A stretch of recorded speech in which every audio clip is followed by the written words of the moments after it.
মেয়েরা বাবার বাড়িতে বেড়াতে গেলে পুরোপুরি নামাজ পড়বে নাকি কসর পড়বে, এটা আমরা অনেকেই কিন্তু জানি না।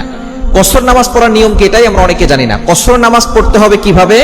যদি কোনো ব্যক্তি সে যে স্থান আছে সেখান থেকে 48 মাইল দূরে যায়, অর্থাৎ 78 কিলোমিটার দূরে যায় এবং সেখানে 15 দিনের কম থাকার নিয়ত করে, তাহলে সে পরিপূর্ণ নামাজ পড়বে না, কসরের নামাজ পড়বে।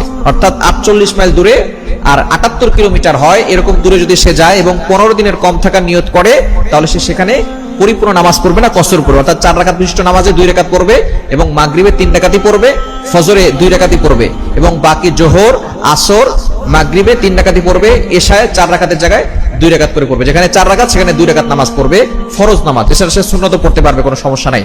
তবে আমরা অনেকে এখানে মিস্টেক করে ফেলি। মেয়েরা তারা যে বাবার বাড়িতে যায় সেখানে কিন্তু সেখানে তার জন্মস্থান। সেখানে গেলে আমরা অনেক সময় মনে করি যেখানে জন্মস্থান, স্থায়ী ঠিকানা, সেখানে গিয়ে আমাদেরকে কসর পড়া যাবে না, পরিপূর্ণ নামাজ পড়তে হবে।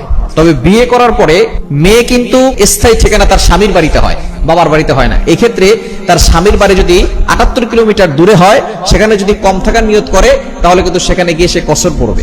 অর্থাৎ মেয়ে সেখানে গিয়ে কি করবে? বাবার বাড়িতে গিয়ে, যেহেতু সেখানে তার স্থায়ী ঠিকানা এখন না, এই জন্য সেখানে গিয়ে সে কসরের নামাজ পড়বে, পরিপূর্ণ নামাজ পড়বে না। তবে হ্যাঁ,